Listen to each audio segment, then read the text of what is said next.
Industry వైపు ఎందుకని రాలేదు?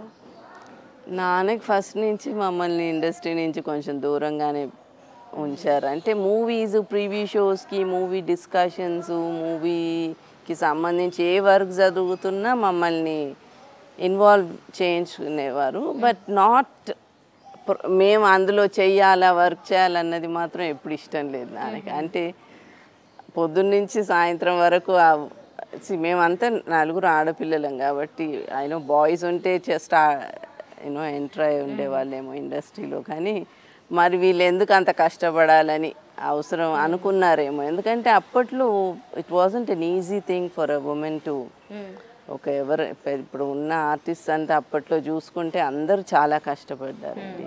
పైకి వచ్చారా అంటే they was a lot of hard work and commitment in to work. వాళ్ళకు టాలెంట్ ఉంటేనే వచ్చారు స్థాయికి.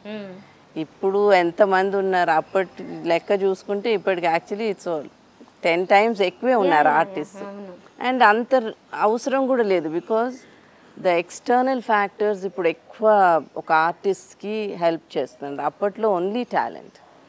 యాక్ట్ చేస్తేనే if you're a good artist మీరు you get more opportunities, accept చేస్తారు అండ్ మైండ్లో ఉండిపోయేవాళ్ళు అప్పట్లో ఆర్టిస్ట్. ఇప్పుడు ఎంతమంది ఉంటున్నారో గుర్తు ఎవరికి ఉంటున్నారో అని కూడా తెలియకుండా వచ్చిపోతున్నారు. దట్ ఈస్ ద డిఫరెన్స్ ఇండస్ట్రీలో. అవును.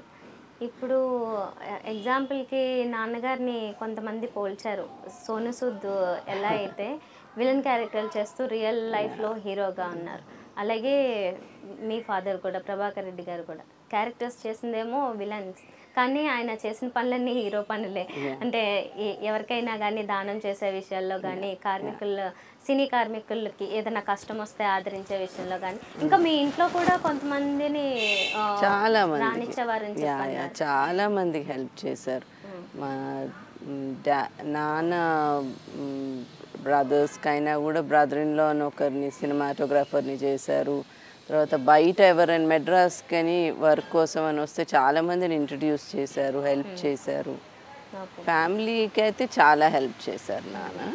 అట్లా ఫ్యామిలీ కాకుండా ఫ్యామిలీ కన్నా ఇంకెక్కువ బయట వాళ్ళకి ఎక్కువ హెల్ప్ చేశారు. ఇలాంటి ఇంట్రెస్టింగ్ వీడియోస్ కోసం తప్పకుండా మా ఛానల్ని సబ్స్క్రైబ్ చేయండి.